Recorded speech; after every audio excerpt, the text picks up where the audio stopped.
Bismillahirrahmanirrahim. Assalamualaikum warahmatullahi wabarakatuh.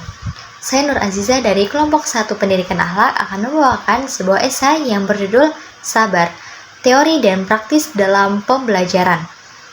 Baiklah, seperti esai sebelumnya, saya akan menjelaskan tentang 5 topik pembahasan pada esai ini. Tetapi sebelum masuk ke dalam 5 topik tersebut, saya akan menjelaskan terlebih dahulu apa itu sabar. Sabar merupakan sikap konsisten seorang hamba untuk menahan diri atau tidak melanggar aturan-aturan Allah Subhanahu wa Ta'ala. Baiklah, masuk ke dalam topik pembahasan yang pertama, yaitu tentang bagaimana Anda bisa menjelaskan seorang pelajar dapat belajar dengan sabar sehingga belajarnya sempurna, tidak rusak, dan mendapatkan ridha Allah Subhanahu wa Ta'ala. Sabar dalam belajar. Kesabaran juga menjadi imun bagi setiap siswa. Kesabaran mendidik siswa lebih cermat memahami persoalan kehidupan. Ujian kesempitan atau kelonggaran pasti akan dialaminya di saat menuntut ilmu. Tinggal bagaimana anak-anak menyikapinya. Bila disikapi dengan lapang dada, insya Allah pelajaran atau mahasiswa akan menemukan hikmahnya. Namun jika disikapi sebaliknya, hingga muncul pikiran-pikiran negatif, maka pelajar tidak dapat menyikapi sikap tersebut.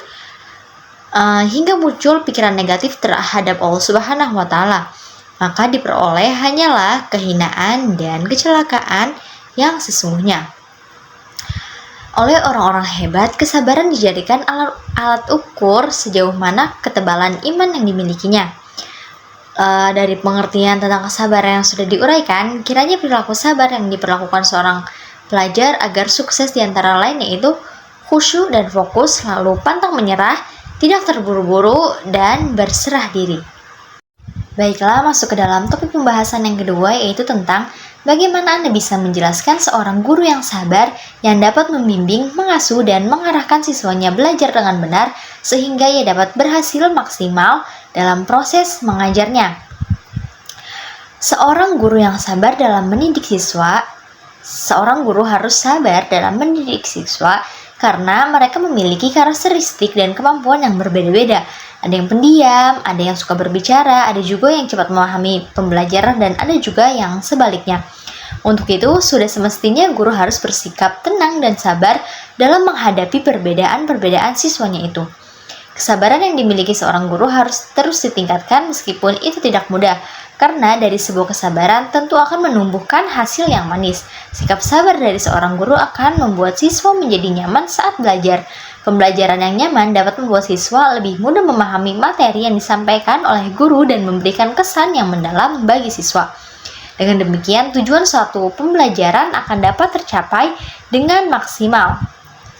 Nah, berikut adalah cara agar guru dapat sabar dalam mengajar dan membimbing murid agar proses belajarnya dapat maksimal, yaitu yang pertama berpikir positif, yang kedua luruskan niat, yang ketiga tumbuh dan kesadaran bahwa setiap siswa itu unik dan istimewa, yang keempat bina atau jalin komunikasi, dan yang kelima biasa melakukan refleksi atau evaluasi.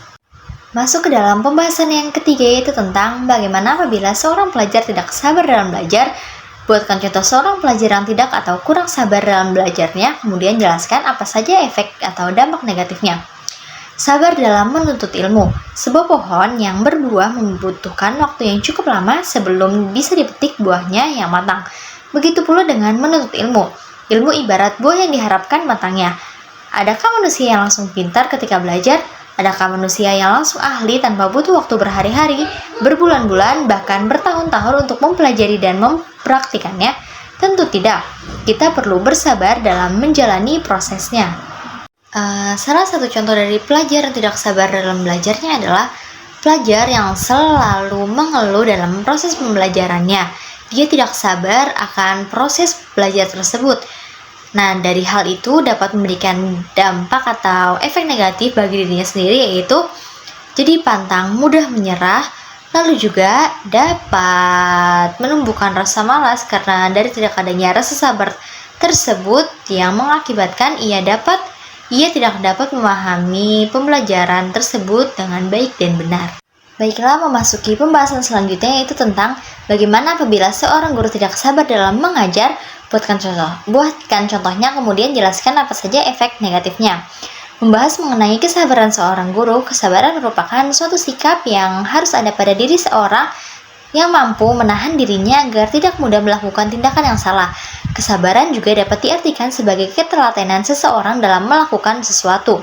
Bukan hanya itu, kesabaran merupakan suatu sikap yang mampu menghadapi sesuatu yang sebenarnya sangat menjengkelkan hati seseorang. Sikap sabar ini harus dimiliki oleh seorang guru. Mengapa demikian? Karena sebagai seorang guru kita harus sabar dalam menghadapi segala sesuatu yang terjadi di kehidupan pendidikan.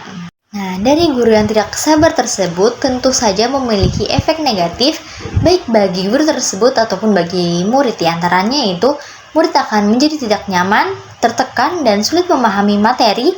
Lalu siswa menjadi tidak tertarik pada materi pembelajaran. Juga siswa menjadi tidak percaya diri karena guru tidak sabar, cenderung mudah marah dan tidak telaten dalam menjelaskan materi. Lalu siswa menjadi tidak menghargai guru yang tidak sabar. Lalu tidak mendapatkan keberkahan dan ridha Allah Subhanahu wa taala atas ilmu yang sudah ia dapatkan selama masa pendidikan. Lalu yang terakhir dapat menyebabkan ketegangan, konflik-konflik, dan bahkan mengganggu hubungan jangka panjang antara guru dan murid. Baiklah, memasuki pembahasan yang terakhir yaitu tentang cari atau buatkan kisah yang menceritakan proses pembelajaran di mana murid dan gurunya sama-sama bersabar. Jadi dikisahkan suatu hari ada seorang guru penyabar sedang mengajar di suatu kelas, sebut saja mengajar matematika, di mana ada seorang murid yang tidak memahami materi pembelajaran tersebut. Namun dengan sabarnya, murid tersebut tetap mendengarkan dan mencermati penjelasan dari guru yang sedang menjelaskan. Nah, setelah proses pembelajaran selesai, murid tersebut menghampiri guru matematika itu dan bertanya tentang materi yang ia tidak paham. Lalu dengan sabar, guru tersebut menjelaskan kembali materi yang murid tersebut tidak ia pahami. Nah, setelah selesai itu, guru tersebut tuh merasa bahwa dirinya itu bermanfaat bagi orang lain. Nah, dari murid juga merasa dari adanya proses sabar dalam dirinya, ia dapat bertanya dan memahami dari materi yang ia tidak pahami tersebut. Baiklah, cukup sekian video yang dapat saya sampaikan. Kurang lebihnya mohon maaf apabila ada salah-salah kata itu datangnya dari saya, dan apabila ada kata-kata yang benar itu datangnya dari Allah Subhanahu wa taala. Kurang lebihnya mohon maaf. Wassalamualaikum warahmatullahi wabarakatuh.